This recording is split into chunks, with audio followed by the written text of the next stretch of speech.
இவங்களுக்கு எப்போ வந்து திருமணம் ஆச்சு பார்த்தீங்கன்னா, 2009ஆம் வருடம் வந்து திருமணம் ஆகுது.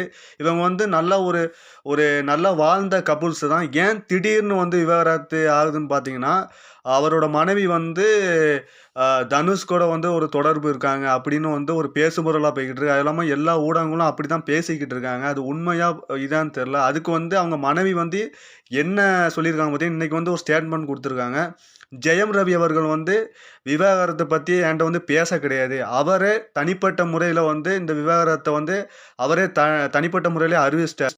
ஆர்த்தி என்ன சொல்லியிருக்காங்க பார்த்தீங்கன்னா, அவரோட ஜெயம் ரவி அவரோட கணவர் வந்து நான் பலமுறை வந்து நான் சந்திக்க முயற்சி செஞ்சு பார்த்தேன். அவர் வந்து என்னைய பார்க்க விடல அப்படின்னு அவங்க வந்து இந்த ஸ்டேட்மெண்ட்ல வந்து சொல்லியிருக்காங்க. அதுவும் இல்லாம இது என்ன பிரச்சனைன்னு பார்த்தீங்கன்னா, ஆ இதுக்கு முன்னாடி ஒரு சைரன் படம் வந்துச்சு பார்த்தீங்களா? சைரன் படத்துல வந்து இதுல யாரு புரொடக்ஷன் பண்ணியிருந்தாங்க பார்த்தீங்கன்னா, அவங்களோட மாமியார் தான் புரொடக்ஷன் பண்ணியிருந்தாங்க.